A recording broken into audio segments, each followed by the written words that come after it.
sacaré a bailar os mociños, mociñas desta noite mesta. Se debullas e se espía. Bueno, hola desde Olles de Catabois. Hoxe unímonos a toda a comunidade galega e portuguesa para conmemorar o 30 aniversario de Ponte nas Ondas. E ademais, acompañados e acompañadas dunha muller artesá cesteira que ven da zona de Ferrolterra, en concreto da parroquia de Camouco, na Ría de Ares. Ela chámase Luisa da Silva. Benvida, Luisa. Hola, grazas. Luisa, tes algún apelido que nos lea a Portugal? Hai algún antepasado teu que proveña das terras lusas? Pois sí, o meu avó era pintor, e naquel momento en Galicia requeríanse pintores, e el veu a traballar á zona de Camouco, conoceu a miña avoa, e enamorouse dela, e casou con ela e quedou aquí en Galicia. O teu gusto pola cestería cando xorde?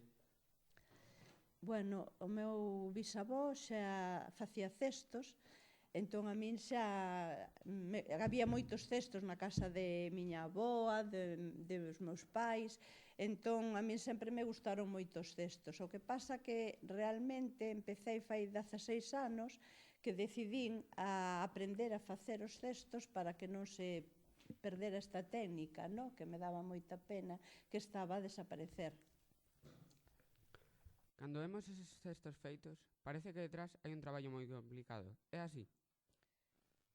Unha vez que aprendes a facer o cesto, realmente non é que sea moi complicado o traballo, que realmente é complicado recoller todos os materiais, preparalos, eso é o máis complicado. Por exemplo, a ver se falo do centeo que planto eu, teño que sembrar o centeo, logo, cando o recollo en xulio, teño que segalo, sacarlle, se é para tecido en colmo, pois non, solo con quitarlle un pouco a folla xa está a espiga, pero se vou trenzar, que eu trenzo moito a palla, entonces teño que sacarlle a folla, o nudo, é máis laborioso. Entonces eso eu diría que é o traballo máis importante, máis que logo tecer a propia palla, non? E facer a peza. ¿Tes algún cesto preferido? Algún cesto? A ver, gustan os tradicionais. Eu penso que todos os tradicionais e os modernos. Estou moi enganchada neste tema e gustame todo. Canto tempo se tarda en facer un cesto? Depende, como mínimo un día. Depende tamén o tamaño, depende a técnica, pero, a ver, un cesto sencillo nun día xa o faz. Os materiais que empregas, como os consegues? Pois, a ver, no meu caso uso moitos materiais, pero no bosque se consiguen madeiras, pero, bueno, vouche falar principalmente dos que uso, como o xunco, que o collo no verano, o corto, o poño a secar e logo almaceno. Hai que cortarlle tamén as follas, hai que cortarlle as flores para que quede preparadiño para logo cando empece a tecelo. Logo está outro material que tamén uso moito, que é o bimbio.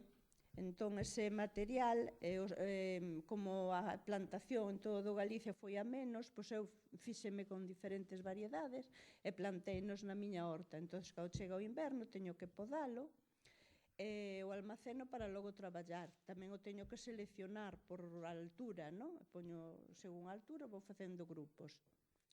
Que máis? Da palla xa falei, non? Da agulla de piñeiro, por exemplo, teño que recollela pois tamén no bosque. Logo, cando chego a casa, teño que ferver agua, lle teño que quitar a parte que unas dúas follas, e logo deixo secar o almaceno. Cando quero traballar, como as fibras están secas, hai que volvelas a humedecer para que estén flexibles. Vale? Antes estes cestos tiñan o seu uso. Crees que hoxe en día tamén o teñen? Pois sí, diferente uso, tal vez, pero sí, teñen moito uso. Na casa se poden usar pois, para o que cada un queira, non? No campo, o mismo. Se ti tes unha horta, pois podes ir recoller as leitugas, os tomates, os pementos, podes usalo como se usaba antes. Logo tamén agora se usa moito en plan decoración, tanto nas casas como en hoteles, en comercios, en moitos sitios de decoración. Pero bueno, se lle pode dar uso que cada un queira. A parte de paxes e carabeis, confeccionas outros obxetos? confecciono outros obxetos. Si, empecé co tradicional, que era o que máis me gustaba e quería recuperar para que non se perdera, eso para min era o máis importante. Pero logo empecé a facer cousas para min máis modernas, como, por exemplo, bolsos, e a verdade é que tuveron moito éxito e agora casi fago máis cousas modernas que non tradicional. Que obxecto ten máis demanda? Pois no meu caso, a ver, no meu caso tal vez o bolso de agulla de piñeiro é o que máis demanda ten, porque sorprendeu moito a xente, non? De que se poidera facer un bolso con agullas de piñeiro. Entón miraban e remiraban e lles encantou moito e tal vez foi o que máis triunfara, o que máis éxito tuvo, sí. Ademais, tamén te dedicas a ensinar a outras persoas. Sabes que as motiva a aprender a técnica esa estaría? Me imagino que é o mesmo que me motivou a min, non? Que é un pouco recuperar todo este arte ancestral para que non se perda, que elas e eles como eu, pois tiñan sempre moitos cestos ao redor deles, non? Cando eran pequenos. Entón, eu penso que os move un pouco eso, recuperar outra vez todo eso que se perdeu ao vir o plástico, pois os cestos se foron dando de lado, non? Entre as persoas que aprenden hai algunha da nosa idade? Pois sí, por sorte sí.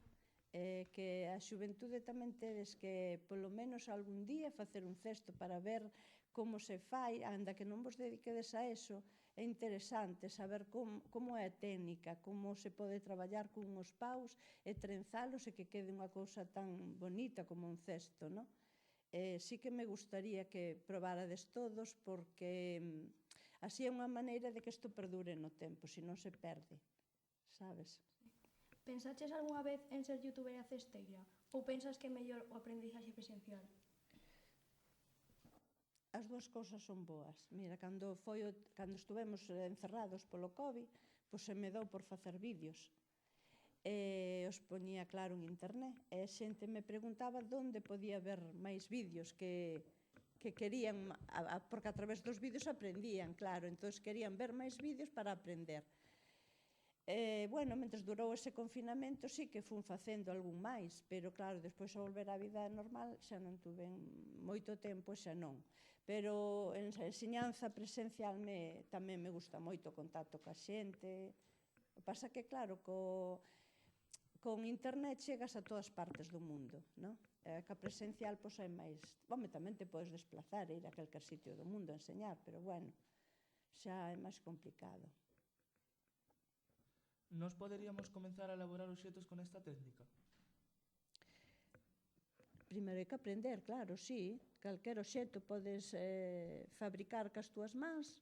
É cuestión de primeiro aprender a técnica, non? E practicala. E despois podes facer o que ti... Eu che podo enseñar a facer un cesto, pero logo ti con esa técnica, pois se che ocurre ca túa creatividade calquer cousa e podes levala a cabo, claro. Non ten por que ser un cesto. Onde podemos comprar o que ti confeccionas? Pois, a ver, directamente, os que me conocen e viven cerca, directamente a min. E os que non, tamén poño nas redes sociales, poño fotos dos meus traballos e a través de Messenger, me piden cousas e os envío. Bueno, moitas grazas por dedicar un tempo a vir ao noso instituto para mostrarnos todo o que fas. Aprendemos moito e ficamos con moitas ideas. É un bo testemunho para que nós, os máis novos, collamos o relevo para non deixar que estas tradicións nunca se perdan. Pois foi un placer compartir este momento con todos vós, encantada. Bueno, espero que algún día provedes a facer un cesto, porque di o refrán que o que fai un cesto fai un cento. Entonces, a ver se é verdade e vos engancha.